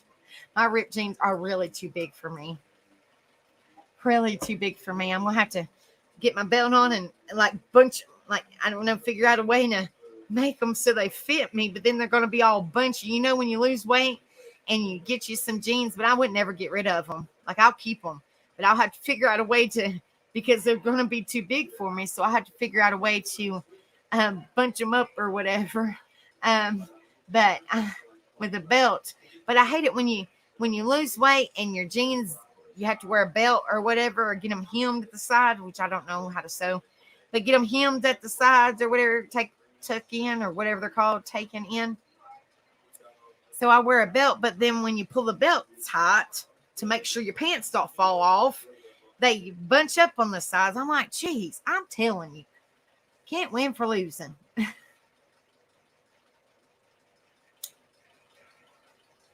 I just tie-dyed a bunch of, oh my gosh, I bet you they are beautiful, Criminal Med. Have you ever seen my headbands that I wear on the bonfire? You've come in the bonfire, ain't you, honey? Where I wear them for the bonfire and then I let my long hair and I let kind of my hair down. I love the headbands. Love the headbands. Like the bigger kind of headbands that you put on your forehead and they kind of go back a little piece. And then they go underneath your hair and your hair kind of goes down. Yes, I love them.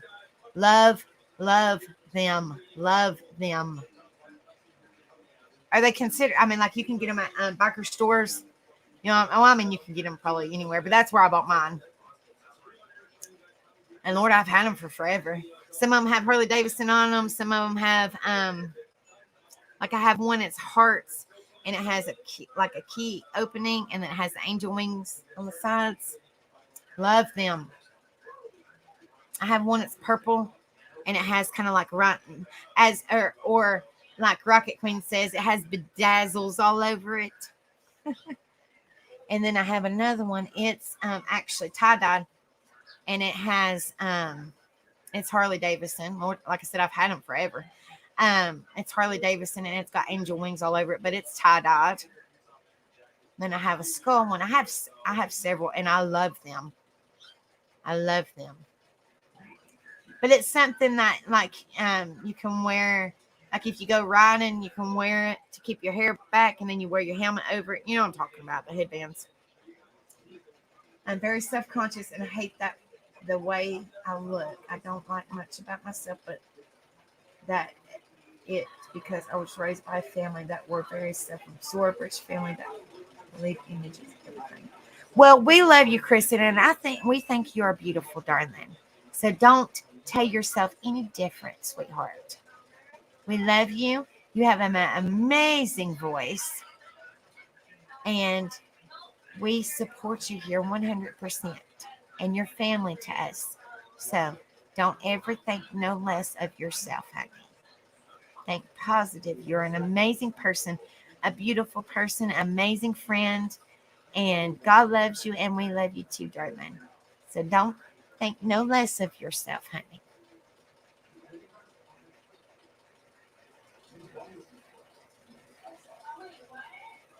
You'll have to send me some pictures, Criminal Mad, if you can, of your a batch of headbands. I would love to see them because you sent me a picture of the tie-dye, I think it was t-shirts or something. I can't remember. I think it was t-shirts. And I was like, oh, I love tie-dye.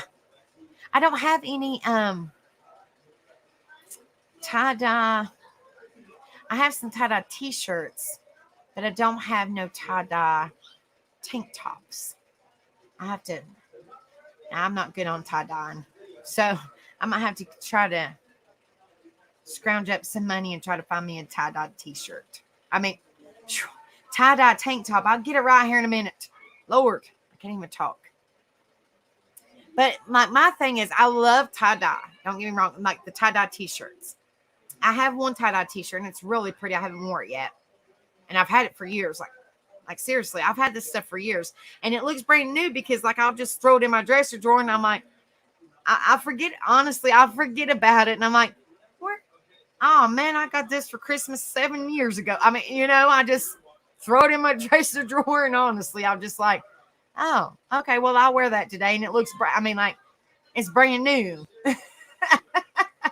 but I can't stand, like, I can't do, like, I have to have like something that's like V-neck or something, like, because it feels like I'm getting choked. Like, I can't do nothing that's real high up on my neck.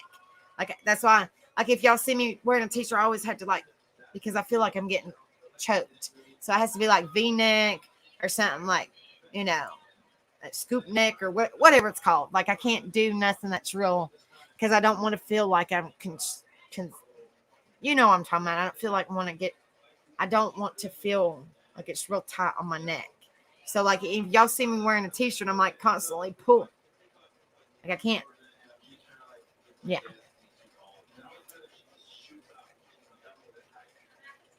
Oh, baby tie-dye onesies. Oh, I bet you they're so cute.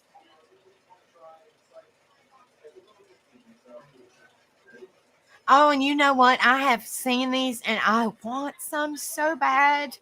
I want some so bad. But they are so, so, so expensive. So expensive around here. Oh my gosh. Very, very expensive. I have this tie-dye dress. Well, I mean, I'm sidetracked. Okay. What I'm talking about is very expensive. They are tie-dyed long pants, wide legs. It looks kind of like a skirt, but it's pants. They're really wide legs. They're like hippie pants, I guess you could call it. Like wide legs from the top. I mean, real wide legs. I want some so bad. Want some so bad. They're absolutely beautiful. And they're like $80. I'm like, holy crap. And I'm like I'm depends on how it's made. If it's stretchy, it's like a large, extra large. But I'm like, holy moly. If I knew how to make that myself or get the like wide leg pants to do it myself. Yeah, balloon leg pad. Yeah, I think that's what it's called. I don't know. But I love them. They are so pretty. It looks like a long skirt, but it's pants. Hello, bored old fart. Good to see you. I hope you're doing well. I'm tired being self-centered, but being as I have no friends, I'm already the center of my world. You have friends here, bored old fart. Good to see you. I hope you're doing well. Thank you so much for being in here. You always have friends here.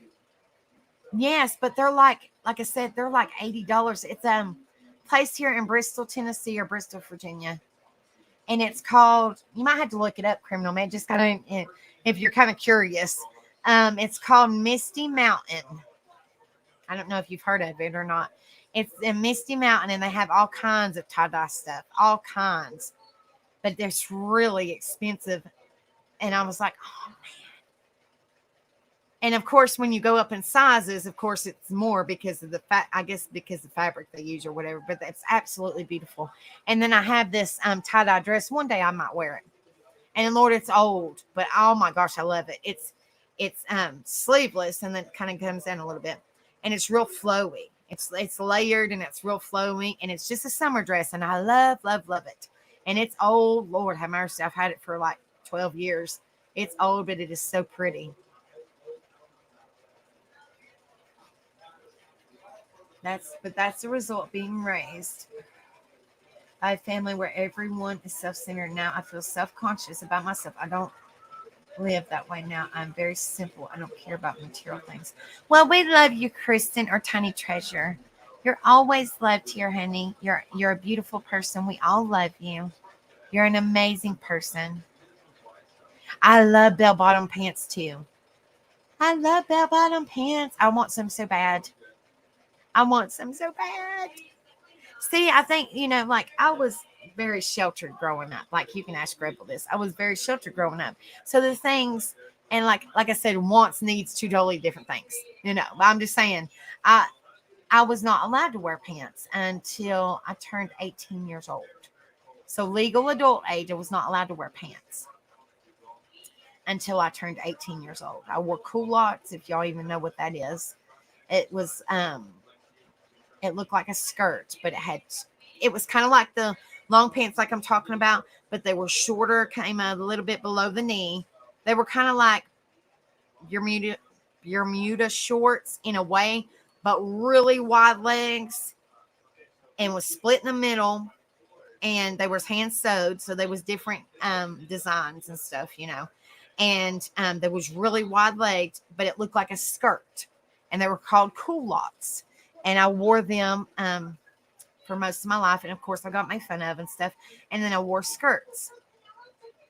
So, but for a long time, and then when I got to middle school, me and my brother were the same size, so I grabbed a pair of his jeans, threw them in my backpack, and decided to go change into the bathroom when I got off the school bus. So, because I was sick and tired of getting made fun of, so I switched and took them culottes off and put my brother's jeans on every day, every morning, because, like I said, I was sick and tired of being made fun of.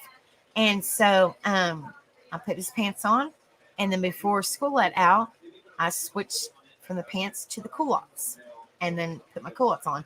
Well, one of my classmates said that he was going to tell. Well, I said, if you tell, then, and I was just saying this. I wasn't literally saying that I was going to do it. I was just saying so he would leave me alone, because he was one of the people that was, was bullying me and was making fun of me. Well, I said that I was going to, basically hurt myself. And he went to the school counselor and said that I was going to unalive myself, which that's not what I said. But he said that I was going to unalive myself. Well, but he stated that I was going to do that. And I did not say that. But so he contacted the middle school counselor. The middle school counselor called my mother. And so they called me to the office. And of course, I was in the pants when they called me to the office, because I could not change. They would not let me go to the bathroom because, of course, I was under the watch. So they had to keep eyeballs on me, because he completely, totally said something completely different than what I said. He misconstrued what I said. So I didn't get a chance to change. So, of course, when I got into this is just kind of a little bit about I know this is changing the subject, but this is kind of like, what I dealt with a little bit growing up. But anyway, and it's a little bit of my PTSD, just a little bit of it. But so when I got into the counselor's office, my mom was already sitting there, and of course, they had to search me, search my backpack, search my pockets, search my purse. They had to search me. And they thought that I had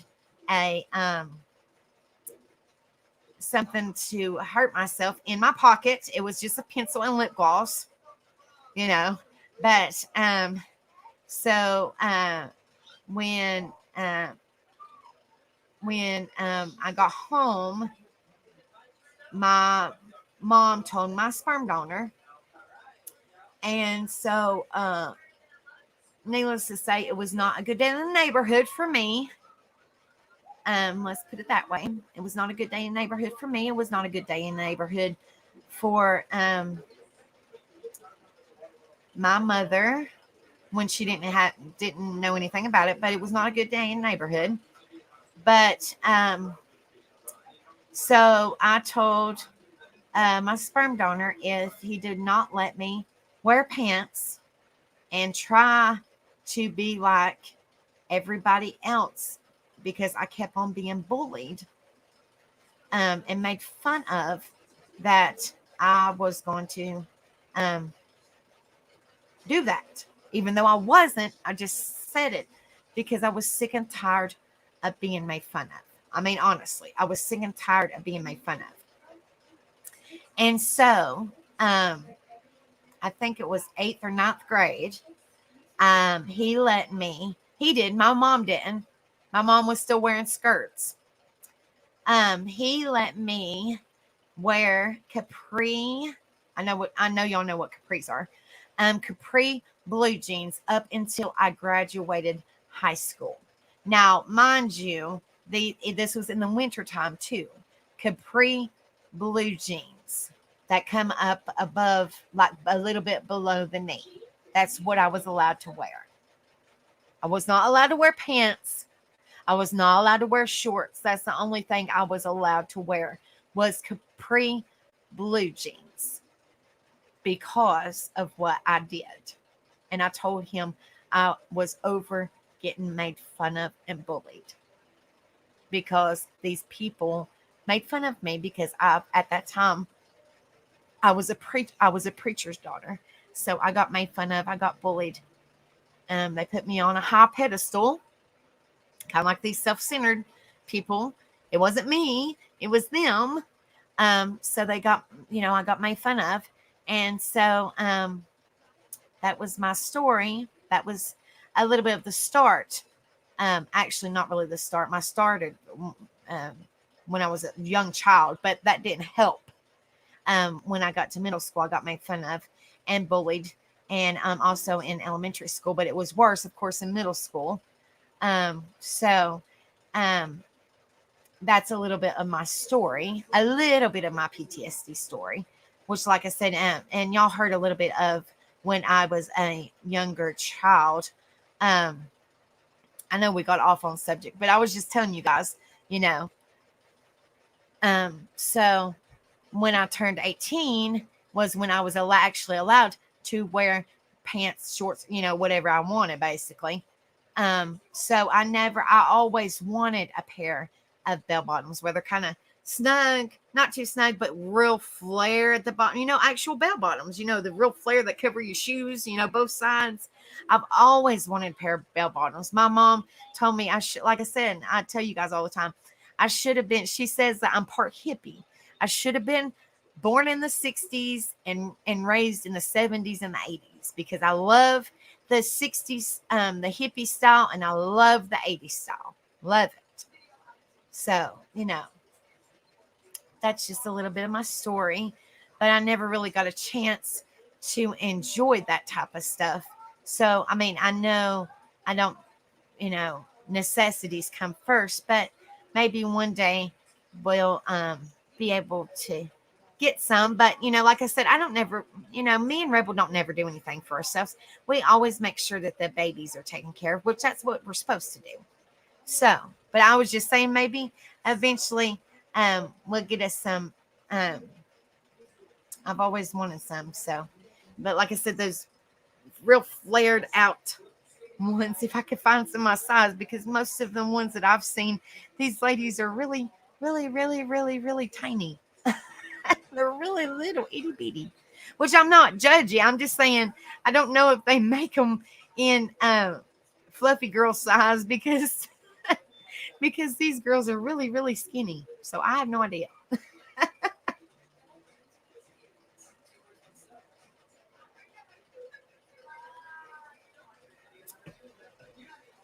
Once you get your memberships happening, you can treat yourself to those pants. Well, maybe Rocket Queen, honey. I don't know how you do. I'm still learning on this. I have no idea. Well, actually, they sent me a thing, AdSense, like I have to show my ID or my driver's license, but the only downfall is I have to update my address on my ID before I can show them, unfortunately, because the address on my ID we no longer live at. So I have to update the address on my ID because when you send in your ID, they have to verify it. And the address on my ID, I no longer live there, no longer get mail there. And when they verify your address on your ID, they also send you something in the mail to verify, and you have to put that specific code in to start getting paid. So first things first is I have to get my address updated on my license before I can do anything. So that might be one reason why I'm not able to get memberships right now. I'm not really for sure. I'm learning. Like I said, I've only been monetized for not even a week yet, but they're asking for my ID, but I can't give it to them yet because I have to get up the funds and everything to get my address changed on my ID. Because, like I said, the address I have right now, we no longer get mail there. So if I show them my ID and they send mail there, then I'm not going to be able to get that code in order to start getting paid and possibility of memberships and all that. So I have to get my ID updated with the new address, unfortunately. But baby steps, we'll get there. But that might be the reason why, I'm not really for sure, but that might be the reason why I have not got memberships yet. And they've just done the super chat, super thanks, and all that, if that makes sense. I'm not really for sure. But like I said, I'm still learning, so I don't know. I don't know. We can update our address online, and they just send a sticker with the new address. Well, see here, I can update my address online too, but unfortunately, around here sucks. I'm just saying it costs money just to update your address, because when you update your address, they send you a brand new ID, well, driver's license with your picture. It can be just the picture I have now, but they print you out a brand new ID, and you have to pay for it through the DMV. I don't know how it is with yours. Well, I mean, I see how it is with yours, but they print you out a new ID or driver's license or however y'all call it. But it's not a sticker. They print you out a brand spanking new one with your new address on it. So, of course, you have to pay for a brand new driver's license, even though you're just updating your address. It's all about this. It's all about this. They're self-centered too, in my opinion. Just saying. It's all about them. Just saying. I wish it was that simple, Rocket Queen. You just go in there, update your address online, and they just send you a sticker and you put it over the other one. That would be so much easier. But unfortunately, they don't do it like that around here. You have to pay for like a brand new license just to update your stinking address. Sucks. Yeah, it's crazy. But I don't want to give them my ID now, even though it's not expired or nothing, because it has my old address on it.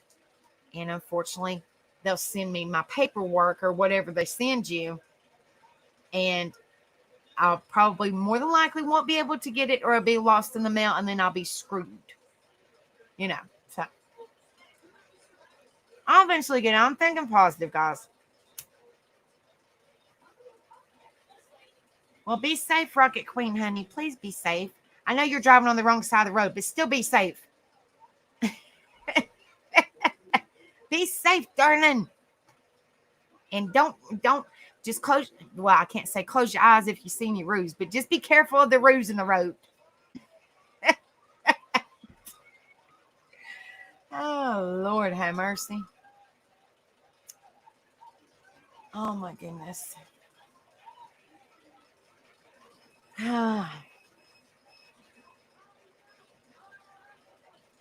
Yeah, but thank you guys so much for being in here. It means so much to me. Y'all don't know how much it means to me. It truly does. More than you guys know. But I'm getting ready to hop off here. Hop, hop, hop, hop, hop. But tomorrow, I always try to tell you guys what we are covering for the next day. And I already set up everything for the whole week. So I always try to do that on Monday so I can let you guys know. What in the world? Hold on. So I can let you guys know what the week entails. Well, if I can go to the correct place. Crazy thing. All right. Wow, there's a lot of people online. No wonder my numbers went down. There's a buttload of people online right now. All right. So tomorrow, the live is about importance of integrity. The importance of integrity. Like tonight, we're going to be talking about the importance of integrity. Why is having integrity in your life important? How does this pertain to mental health and well-being? Integrity is tomorrow night at 10:30 p.m. Eastern Time. And then Wednesday night, well, Wednesday night is the open panel, not karaoke, just open panel. Give people a chance to come up here and be theirself and shoot the breeze and just talk about whatever, as long as it's positivity and just good vibes. And then Thursday night is tattooed couple. Friday night is karaoke with my co-host Beachy with live music, karaoke, laughter, fun. And then Saturday night is Friday night is karaoke with my co-host Beachy, and that is karaoke / shine night. And Friday night is karaoke / fun night. So, and then also, y'all know, Friday and Saturday night is also the bonfire night. Friday night bonfire is request night. So make sure, I'm going to go ahead and try to tell you guys, make sure y'all put in y'all's requests. If y'all want to dedicate a song to anybody, it is the White Trash Family bonfire website, which is W.T.F bonfire request, or W.T.F bonfire request at gmail.com. Put in whatever song you want to hear and whatever your request is, whatever your song request is, and to whoever is for. I just want to go ahead and tell you guys, so it gives you enough time. You got to put it in by Thursday, before 12 p.m. or before 12 a.m. Eastern. Thank you, Rocket Queen. And you're driving. You didn't have to throw that in there, honey, but thank you. Yes, that. I'm just going to go ahead and throw it in there. And so that way it gives y'all a couple of days. If y'all want to go ahead and send them in now, that's perfectly fine. That way it'll be in there. But I always try to do that too, because I'm also a part of that as well. So I'm just trying to help Rebel out. And so people can't say, well, we don't know. Well, I'm giving y'all plenty enough time. You got 3 days to get them in. So if y'all want to send them in now, you're more than welcome to. If anybody wants to dedicate a song to anybody, you can put your message, or you can just put who it's dedicated to, whatever. Just make sure, and that's for Friday night's bonfire at 7 p.m. Eastern. And then Saturday night at 7 p.m. Eastern. What wasn't it? Rush Rocket Queen, I think. I think the concert where we play music. It's a White Trash Family concert where we play so many songs of the certain band. I believe it is Rush at 7 p.m. Eastern on Saturday. I think it's Rush. I'm not 100% sure, but I'm pretty sure it's Rush.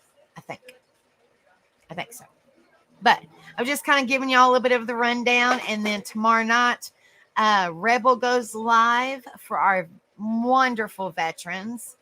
I'm not really for sure on the time. I believe that it is between 8:30 and 9 p.m. Eastern. Talks about our veterans. So make sure y'all go over there and throw him. Sounds like throw him a bone. Make sure y'all go over there and show him some support and love. And it's at Tattooed Rebel 2229. So y'all go over there and show him some love and respect, as well as our veterans and our military. And then, like I said, I don't know what else he's got planned, but I was just trying to give y'all a little bit of a rundown so y'all know, so y'all can't say, y'all won't say, well, y'all going live? Well, y'all know every night, every day I go live. Well, every night I go live. So y'all definitely getting a little bit of support and positivity and good vibes from me every night. And of course, on Thursday nights, it's me and Rebel together. So I just try to, we just want to, me and Rebel both just appreciate the hell out. I'm just saying it. We appreciate the hell out of you guys. Y'all, like I said, y'all might be subscribers to YouTube, but y'all are family to us, and y'all mean absolutely world to us. We cannot do this without you guys. Truly, it means so much to us, more than y'all know. Truly, it does. Y'all are definitely our second family, and it means so much to me and Rebel. Truly, y'all don't know how much y'all mean to us. So we love each and every one of you guys. Virtual hugs. And I always say this before I jump off because I'm getting ready to jump off. So please don't forget about Rebel going live tomorrow night between 8:30 and 9 p.m. Eastern. And then I go live tomorrow night. It is, like I said, Integrity at 10:30 p.m. Eastern. So I hope to see you guys tomorrow. I always say this before I get off. You never know what somebody's going through. So please be kind all the time. Try to be positive, lift each other up, be there for one another, support one another always. Always try to be the good in the world, guys. Always try to be the good in the world. And then also, you never know what somebody's going through. So with, with that being said, always be careful with your words because they can be easily forgiven but not forgotten.